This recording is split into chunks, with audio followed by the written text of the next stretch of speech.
Cardiovascular Inflammation Reduction Trial, or CIRT, was funded by the National Heart, Lung, and Blood Institute as one of two studies that my group did to really try to understand, can we test directly the inflammation hypothesis of atherosclerosis? The other trial, of course, was CANTOS, reported 1 year ago, which showed that if we gave a narrow-spectrum anti-inflammatory drug that inhibits interleukin-1 beta, we lower IL-1 beta, we lower IL-1/6, we lowered CRP, and we got a 17% reduction in major adverse cardiovascular events. But the Methotrexate trial, the Cardiovascular Inflammation Reduction trial, was asking, could an inexpensive generic drug deliver the same benefit?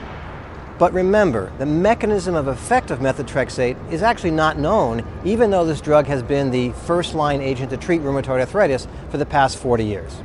Bottom line, we randomized just shy of 5,000 patients across the United States and Canada who had a prior myocardial infarction or multivessel coronary disease, who also had to enhance their risk, either diabetes or metabolic syndrome, to either low-dose methotrexate, 10 to 15 milligrams given once a week plus daily folic acid, or to placebo plus daily folic acid. All the patients were very aggressively treated. The baseline LDL cholesterol was only 68 milligrams per deciliter. But we did not screen for the CRP, which we had in the CANTOS trial, and here the CRP levels came out to be normal, 1.5. At the end of the trial, we saw two fundamental findings that are really important for the biology of this field. First, while the methotrexate altered the blood counts, altered the infectious issues in the direction we would expect, we saw no change at all in interleukin-1, interleukin-6, or CRP. And perhaps as a consequence, we saw no reduction in cardiovascular event rates. Now actually, some people have said to me, well, Paul, are you disappointed by that finding? Actually, it's very exciting to us, because what we've learned in the context of CANTOS and CIRT taken together is an enormously important piece of biology for the future. 10 years ago, we didn't know what pathway might be involved in this atherosclerotic process. We just had an instinct telling us inflammation is important. Well, today, after these two trials are now reported out, we know two very important things. First, CANTOS has given us proof of principle that inflammation inhibition, without changing blood pressure, without changing lipids, clearly can lower cardiovascular event rates. And the neutral data in the CIRT trial tells us the pathway must be through interleukin-1 to interleukin-6 to CRP. Why is that exciting?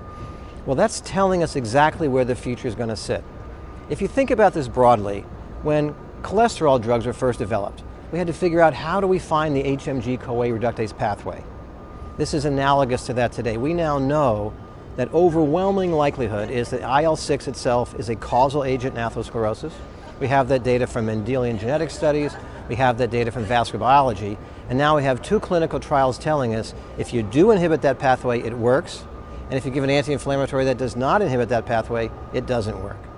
So as a cardiologist thinking about drug development, we can move upstream one step to what's called the inflammasome, and there are oral agents being developed there.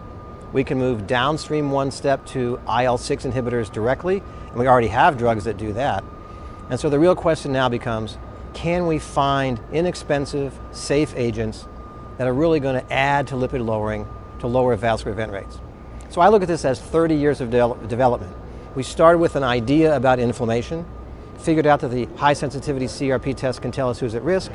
We figured out that statins were lipid lowering anti-inflammatory drugs, and now we have proof that inflammation inhibition on its own will benefit patients. So the future is very bright for this field.